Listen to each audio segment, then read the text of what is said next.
অতীতের কাজা নামাজ কিভাবে আদায় করব? এশার নামাজের পর তাহাজ্জুদ নামাজ পড়ে থাকি, তা সঠিক কিনা? যে কোনো জায়গায় কি নখ কাটা যাবে, বাথরুমে কি কাটা যাবে, কাজা নামাজ জামাতে আদায় করা যাবে কিনা, পর্দা সহকারে স্বামী স্ত্রীর ছবি একসাথে ফেসবুকে দেওয়ার কোনো নিয়ম আছে কিনা, মৃত বাবাকে স্বপ্ন দেখলে করণীয় কি কোরআন সুন্নাহর আলোকে, নামাজের মধ্যে তাশাহুদ পড়ার সময় তর্জনী আঙ্গুল উঁচু করার বিধান কি, শুক্রবার ছেলেদের জুমার নামাজ শেষ না হলে মেয়েরা জোহরের নামাজ আগে পড়তে পারবে কি না, নিজের উপার্জনের কিছু টাকা স্বামীকে না জানিয়ে বাবা মাকে দেওয়া যাবে, অসুস্থতা থেকে মুক্তি লাভের জন্য রোজা মানত করা যাবে কি না, নামাজ পড়ার সময় অন্য কিছু মনে পড়ে যায় কিভাবে মন দিয়ে নামাজ পড়বো, কি করা যায়, ফজরের সালাতের সময় রাতের পোশাক পরিবর্তন করা জরুরি কি না। বিলম্ব না করে চলুন আমরা চলে যাই আমাদের প্রশ্ন।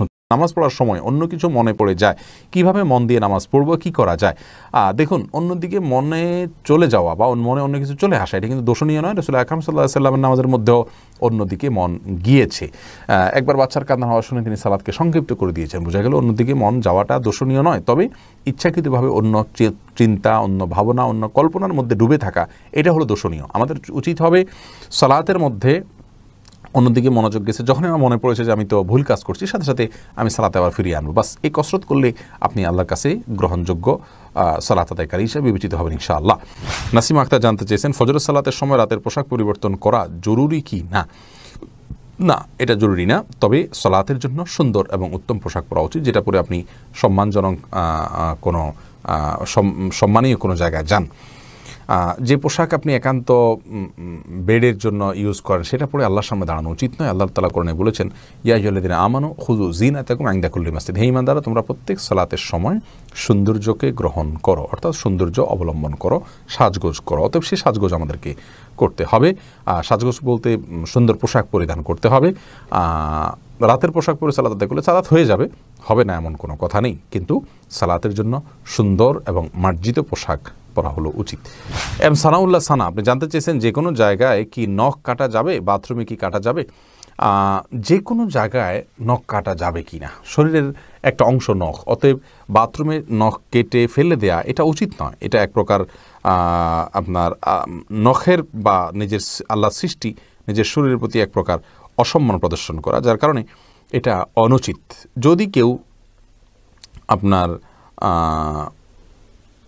নখ কাটেন এরকম কোনো জায়গায়, তাহলে সেক্ষেত্রে তার জন্য উচিত হলো সাবধান থাকা। নখ কাটলে সেই নখটাকে কোনো মাটিতে পুঁতে ফেলা অথবা এমন কোনো জায়গায় ফেলানো যেখানে মানব দেহের অসম্মান না হয়, সেদিকটা খেয়াল করা উচিত। বাস এটুকু খেয়াল করে আপনি যে কোনো জায়গায় কাটতে পারেন। এরপরে সুখ পাখি আইডি থেকে আপনি জানতে চেয়েছেন, নিজের উপার্জনের কিছু টাকা স্বামীকে না জানিয়ে বাবা মাকে দেওয়া যাবে। অবশ্যই দেওয়া যাবে। মেয়েদের উপার্জনের টাকার সম্পূর্ণ মালিকানা এবং এখতিয়ার তার নিজের। তারা সেই টাকা চাইলে স্বামীকে দিতে পারেন, চাইলে বাবা মাকে দিতে পারেন, চাইলে কোনো কিছু তারা কিনতে পারেন নিজের প্রয়োজনে। তারা সব স্বামীকে দিতে বাধ্য হয় এমন কোনো কথা নেই, মালিকানা তার। জসিমউদ্দিন জানতে চেয়েছেন, কাজা নামাজ জামাতে আদায় করা যাবে কিনা। উত্তর হলো যাবে। যদি জামাতে কাজা হয় তাহলে জামাতে কাজা আদায় করা যাবে। যেমন রাসূল করিম সাল্লাল্লাহু আলাইহি ওয়াসাল্লাম সাহাবীদেরকে নিয়ে কোথাও সফর থেকে আসছিলেন, তিনি ফজরের সময় তাদের কারোর ঘুম ভাঙেনি, তারা সবাই ঘুমিয়ে পড়েছিলেন গভীর ঘুমে, যার কারণে সূর্য ওঠার পরে তারা জামাতবদ্ধভাবে সেই নামাজ কাজা করেছেন। যার কারণে একাধিক ব্যক্তি যদি নামাজ কাজা হয় তাহলে সবাই মিলে জামাত করতে পারবেন। এরপরে সাইদুল ইসলাম ইমরান আপনি জানতে চেয়েছেন, পর্দা সহকারে স্বামী স্ত্রীর ছবি একসাথে ফেসবুকে দেওয়ার কোনো নিয়ম আছে কিনা। দেখুন, মা বোনদের ছবি বোরকা যদি আবৃত থাকে এবং সম্পূর্ণ পর্দা বোঝা যায়, শরীরের কোনো অংশ বোঝা না যায়, তাহলে সেক্ষেত্রে এটা ফেসবুকে দিলে গুনাহ হবে না। বাকি এ ধরনের প্রবণতা খুব বেশি ভালো নয়, যে পরিকল্পনা করে স্ত্রীর ছবি দেওয়া। সেখান থেকে যাদের অন্তরের রোগ রয়েছে তারা বাজে চিন্তা করার সুযোগ তারা পাবে। তাহের খান আপনি আইডি থেকে জানতে চেয়েছেন, আমি প্রবাসী, এশার নামাজের পর তাহাজ্জুদ নামাজ পড়ে থাকি, তা সঠিক কি না। এশার নামাজের পর তাহাজ্জুদ পড়া যায়, আমরা অনেকেই জানি না। তাহাজ্জুদের জন্য অনেকে মনে করে যে ভোর রাত জরুরি। ভোর রাতে তাহাজ্জুদ পড়লে বেশি উত্তম, সন্দেহ নাই, কিন্তু এশারের সালাতে সালাম ফেরানোর পর থেকে কিন্তু আপনি তাহাজ্জুদের নিয়তে সালাত পড়তে পারেন। 2 রাকাত করে আপনি যত খুশি সালাত পড়লেন, এরপরে বিতির পরে আপনি শুয়ে গেলেন।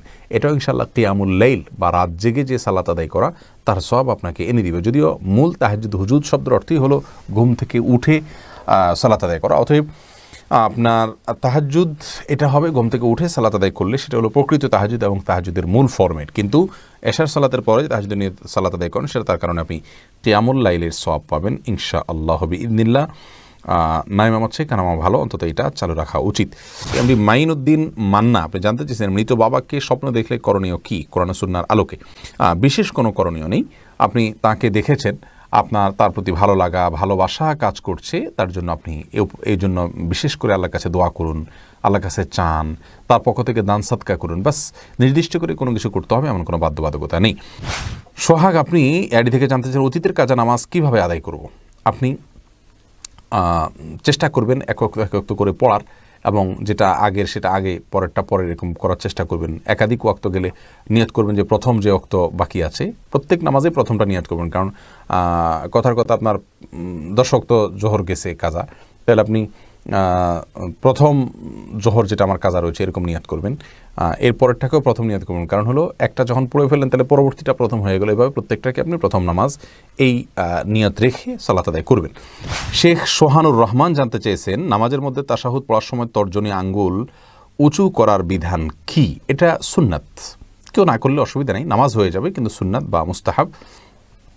অর্থাৎ আমরা যখন তাশাহুদ পাঠ করব তখন আমরা তাশাহুদের মধ্যে মূলত সাক্ষ্য দিচ্ছি আল্লাহর একত্ববাদের, রাসূল আকরাম সাল্লাল্লাহু আলাইহি ওয়াসাল্লামের রিসালাতের। তখন আমরা আঙ্গুল উঁচু করে মুখের সাক্ষ্যটাকে আমার আঙ্গুলের সাথে আমার আচরণের মাধ্যমে আমি মিলাচ্ছি। অর্থাৎ আমি মুখে বলছি আল্লাহ ছাড়া কোনো সত্যিকারের মাবুদ নাই, সাক্ষ্য দিচ্ছি মুহাম্মদ সাল্লাল্লাহু আলাইহি ওয়াসাল্লাম আল্লাহর রাসূল, সাক্ষ্য দিচ্ছি, আবার তার সাথে আমি আঙ্গুল উঁচু করে আমি সাক্ষ্যর সাথে ওইটাকে আমি মেলাচ্ছি।